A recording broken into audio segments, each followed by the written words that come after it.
బాలీవుడ్ ఆశలన్నీ ఇక బ్రహ్మాస్త్రపైనే ఉన్నాయి. వరుస ఫ్లాప్లతో కుదేలవుతున్న బాలీవుడ్ ని రక్షించుకోవటానికి బ్రహ్మాస్త్రని అస్త్రంగా సంధిస్తున్నారు. అపజయ మెరుగక వరుస హిట్లతో దూసుకుపోతున్న రాజమౌళిని రంగంలోకి దింపింది బ్రహ్మాస్త్ర టీం. బాహుబలి, RRR చిత్రాలతో 1000 కోట్ల బాక్సాఫీస్ కి కేరాఫర్డర్స్ గా మారాడు జక్కన్న.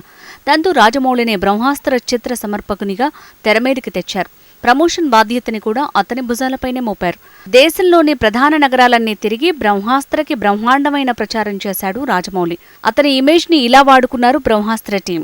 జక్కన్న ఇమేజ్ నే కాదు, టాలెంట్ ని కూడా బాగా వాడుకోవాలని పక్కా ప్లాన్ తో ఉన్నారట బ్రహ్మాస్త్ర టీం. బ్రహ్మాస్త్ర సినిమాని రాజమౌళికి, అతని తండ్రి విజయేంద్ర ప్రసాద్కి స్పెషల్గా చూపించారని టాక్. తగిన మార్పులు చేర్పులు చేయాలని కోరారట. కొన్ని కీలకమైన మార్పులను రాజమౌళి సూచించాడనే గుసగుసలు వినిపిస్తున్నాయి. ఆ మేరకు తగిన మార్పులను నిర్మాత కరణ్ జోహర్ చేయించాడని బాలీవుడ్ మీడియా కోడైకొస్తోంది.